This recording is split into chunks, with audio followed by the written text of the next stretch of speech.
17. Confession and Atonement.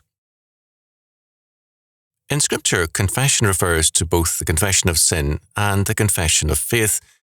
The two are essentially related to one another and together to atonement. The sacrificial system required the confession of sins over the sacrificial lamb or sacrifice, and on the Day of Atonement, the high priest confessed on the head of a live goat the iniquities of all the covenant people.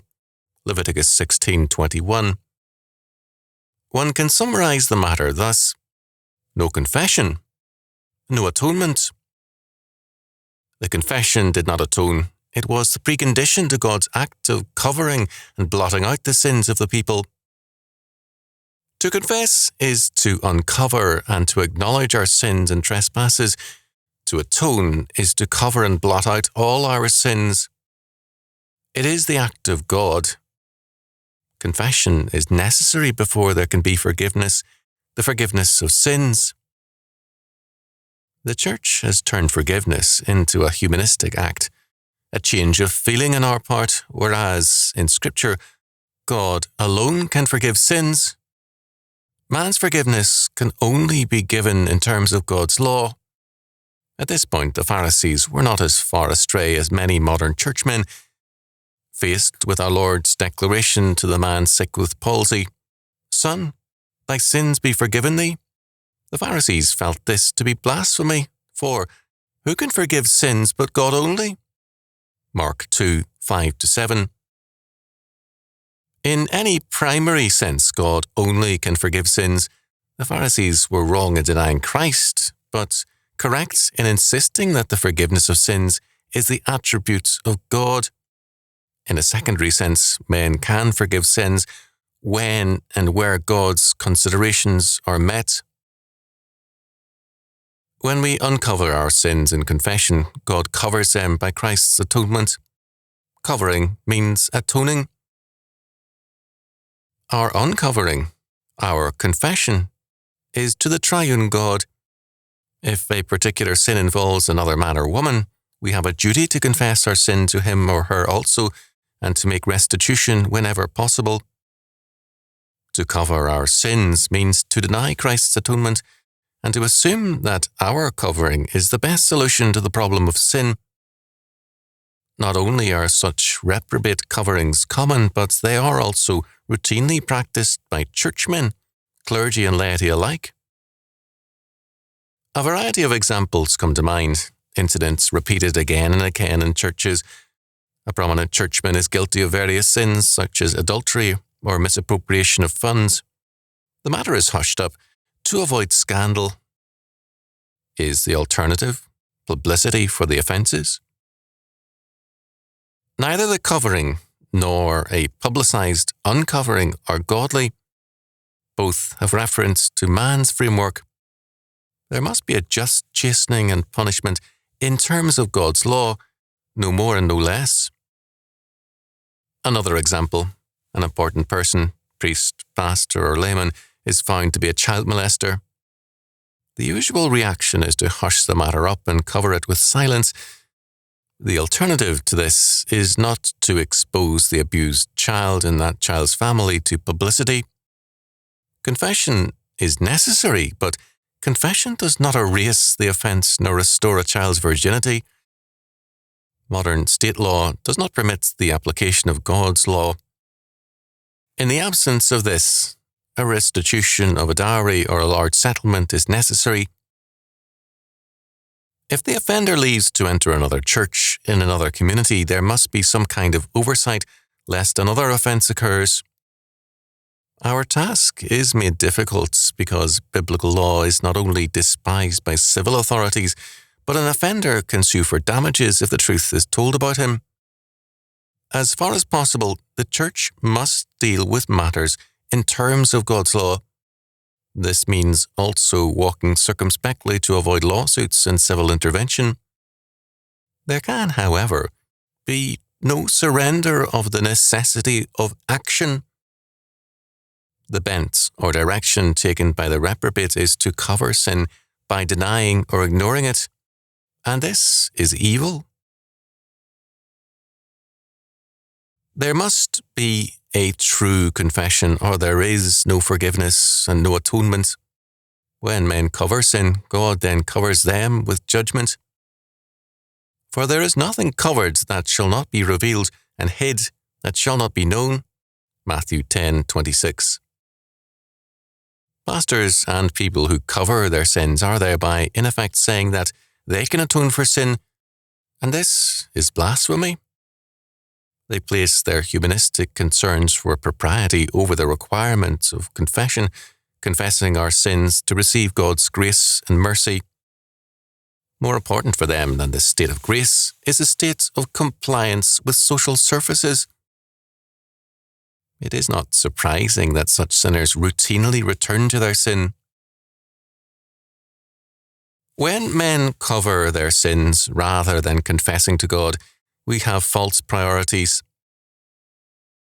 More important than a right relationship with God, then, is a good surface in meeting the world of our time.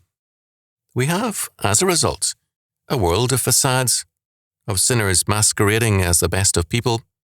Hypocrisy replaces virtue. Some old American proverbs held, "Confession is good for the soul. A fault confessed is half redressed. A generous confession disarms slander."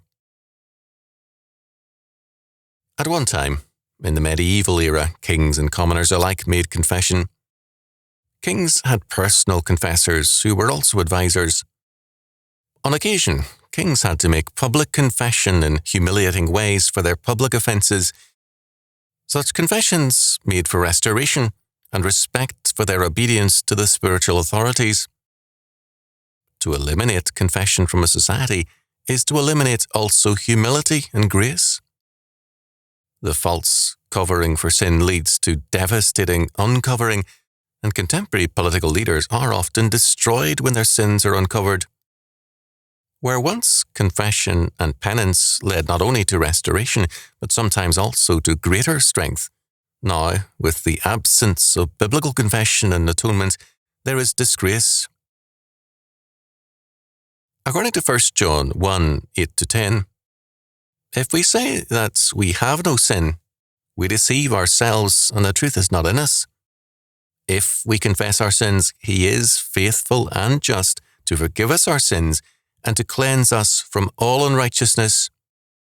If we say that we have not sinned, we make him a liar, and his word is not in us. John tells us first that the liar deceives himself first of all. By denying his sin, he denies the reality about himself. He replaces self-knowledge with illusion. This means a departure from the truth into a world of fiction. Whoever else he may delude, he has deluded himself most of all. His is a delusional existence.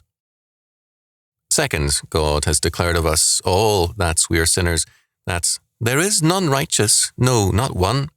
Romans 3:10, compare Psalm 14:1-3, 53:1-3. To deny our sin is to make God a liar. Obviously then, his word is not in us, only our own deceitful word. Third, to confess our sins means that we receive his forgiveness and his cleansing from all unrighteousness. Our restitution to God is our restitution to reality, because all things are his creation, and we cannot know reality apart from him. As a result, every false covering not only precipitates in God's due time our uncovering and judgment, but it also covers reality from us. Apart from confession and atonement, we are deluded and delusional. On occasion, kings had to make public confession in humiliating ways for their public offences.